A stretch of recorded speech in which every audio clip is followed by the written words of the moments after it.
कलमान हो तुम्ही। आगे जाना हाफिज मोहम्मद रईस वो आए और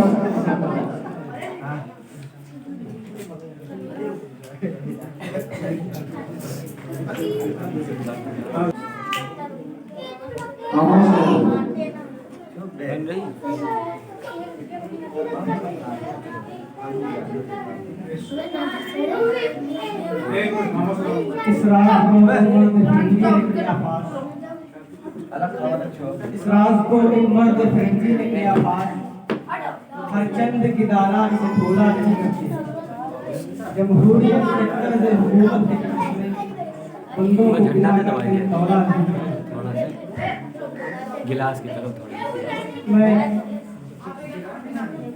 ममनून हूँ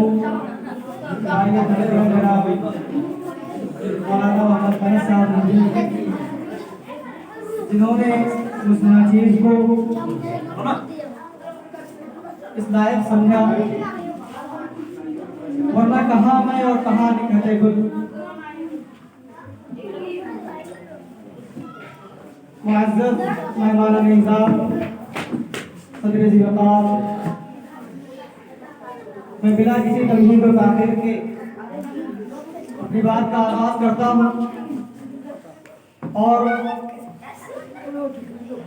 बात कुछ यूं करता हूँ कि जुबान पर तो है नाम जमहूरियत का, जुबान पर तो है नाम जमहूरियत का, पूरी सेफ्टी एक्टिविटी चल रही है।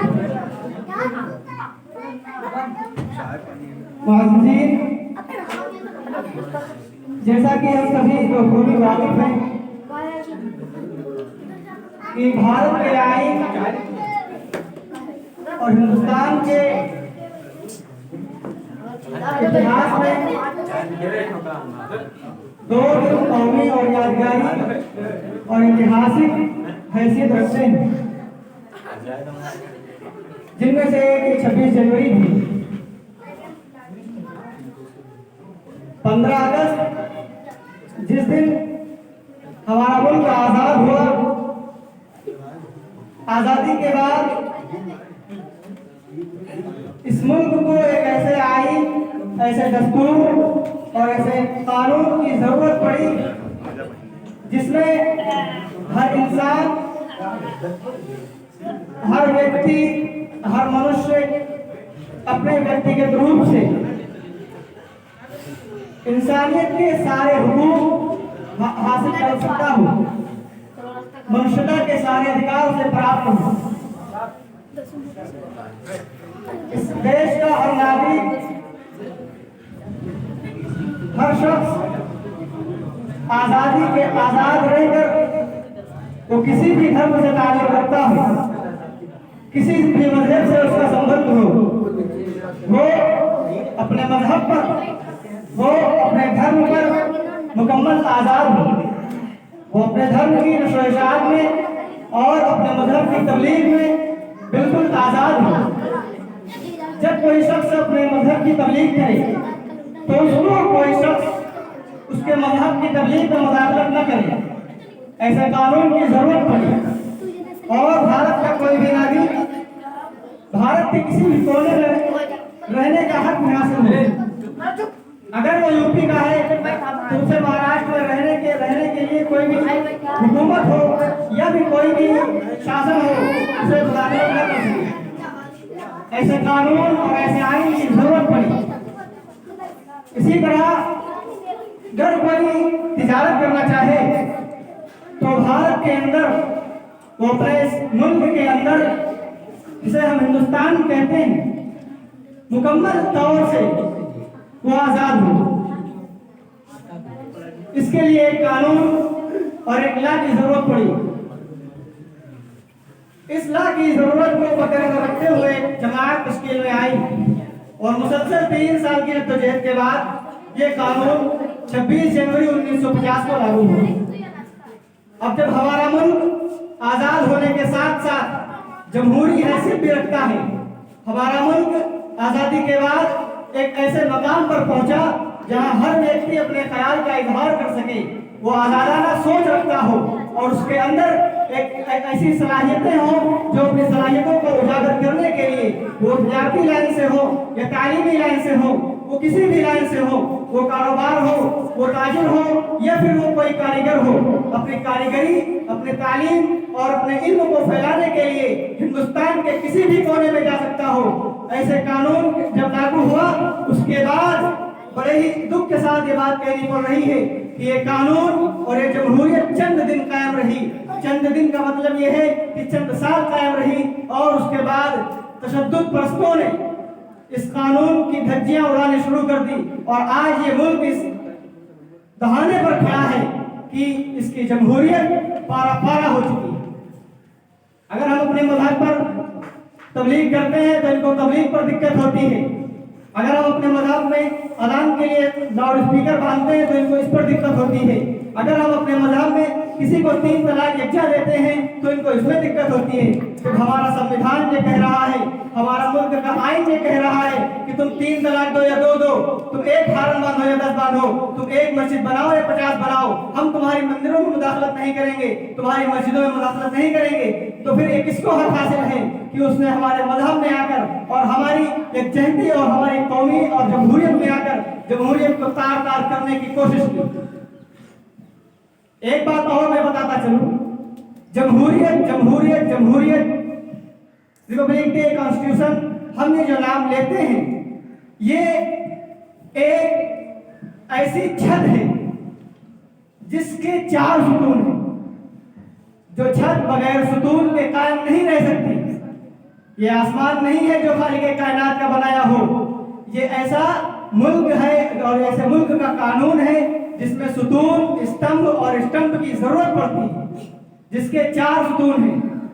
एक सबसे पहला, सबसे आला पार्लियामेंट जिसे हम जानते और पहचानते हैं। उसके बाद आती है हमारी गवर्नमेंट जो पार्लियामेंट के तहत होती है, और उसके बाद आता है फिर हमारा ये अदलिया निज़ाम जिसे हम कोर्ट और हाई कोर्ट, सुप्रीम कोर्ट से जानते हैं, और उसके बाद फिर आता है ये हमारा मीडिया, फिर वो प्रिंट मीडिया हो या फ्रंट मीडिया हो या सोशल मीडिया हो, ये सारे के सारे मीडिया, इस चारों, ये मीडिया और ये तीनों मिल करके चारों स्तंभ इसकी छत को रोकते हैं।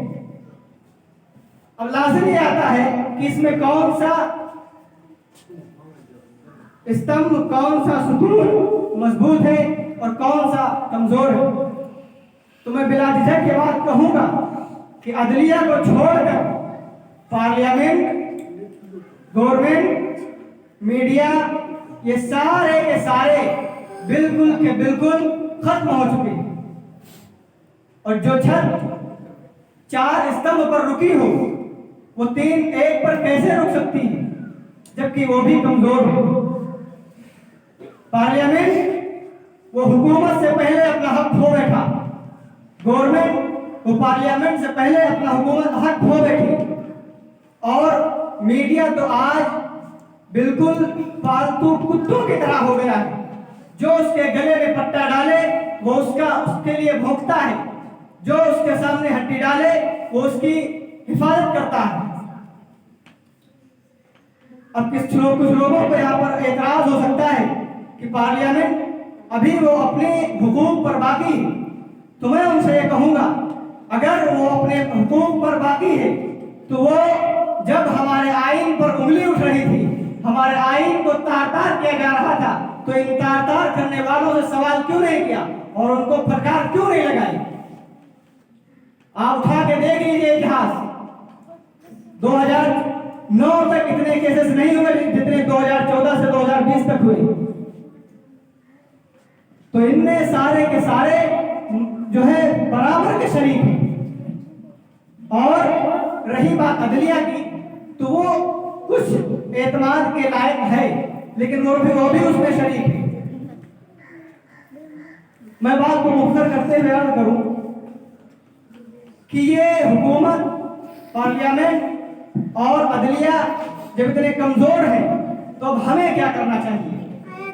क्योंकि जमहूरियत तो हमारी एक जमहूरियत के नाम पर प्रोपेगेंडा है, सेकुलरिज्म के नाम पर हमें धोखा दिया जा रहा है। अब हमें ये करना है, हमें अपनी जमहूरियत बचाना है। हमें अपने इतिहाद को बाकी रखना है, जिसके लिए हम सर सैयद अहमद खान और सैयद अहमद शहीद के बताए हुए रास्ते पर चलेंगे और अपनी एकता और अपनी जमहूरियत को बाकी रखेंगे। अब इलेक्शन आए तो देखना जो तुम्हारी मंदिरों को तबादला करते हैं और ये तुम्हारी मस्जिदों को नेस्तनाबूद करते हैं और तुम्हारे मजहब में मुदाखलत करते हैं, तुम्हें मंदिर में भी नजर आएंगे, मस्जिद में भी दिखेंगे, गुरुद्वारे में भी देखे जाएंगे और चर्च में भी पाए जाएंगे। तो जब ऐसा हो तो तुम लोग ये न सोचो कि ये हमारे तरफदार हैं, ये तो कुर्सी और दौलत के भूखे और हरीस हैं। उस वक्त तुम इससे बचना और इनसे कहना कि हम अपने मजहब की रक्षा करना जानते हैं, तो हमें हमारे मजहब के नाम पर और हमारे मजहब को खतरे में डालकर ये बताना चाहते हो कि हम जमहूरियत को खत्म पारा करना चाहते हैं, तो उस वक्त तुम इनको वहां से जो है किसी भी तरह से ऐसे करके हटाना जिससे इन्हें पता न लगे, लेकिन तुम होशियार रहना। ये तो हुई हुकूमत की और पार्लियामेंट की और इन चारों सुतूनों की कमी, जिससे हमारी जमहूरियत खत्म हो चुकी। अब हमारी जिम्मेदारी ये बनती है, इसमें कहीं न कहीं तो हमारी गलती पाई जाती है। क्या कोई ये दावा कर सकता है कि हमने जमहूरियत को बचाने के लिए कोई कदम उठाया? कोई गुरुद्वारे वाला ये कह सकता है कि हमने चर्च वालों को अपने गुरुद्वारे में बुलाया? कोई मंदिर वाला ये कह सकता है कि हम गुरुद्वारे और मंदिर और चर्च वालों को अपने मंदिर में बुलाए? कोई ये नहीं कह सकता। सब तफरीकाबाजी में पड़े हुए हैं और ये सारा का सारा खेल इन कुर्सी वालों का।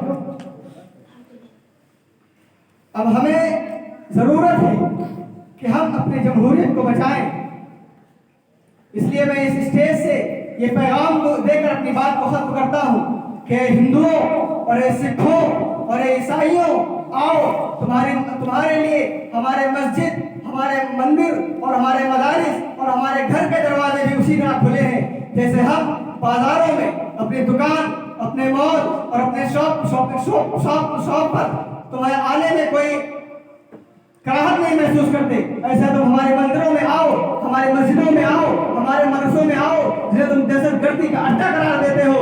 देखो उसमें देशभक्ति का किस तरह से पाठ पढ़ाया जाता है, और आओ देखो कि हमारे मंदिरों में इमाम क्या कहता है। तुम आओ और देखो ये तबलीग वाले क्या कहते हैं। इसलिए जरूरत है कि हम एक हो जाएं और इसलिए जरूरत है कि हम अब मंदिर मस्जिद, मजहब और मिल्लत का, मजहब और धर्म का जो हमें वो मतलब लड़ाया जाता है इस नाम पर, हम इसे खत्म करके फिर से एक हो जाए।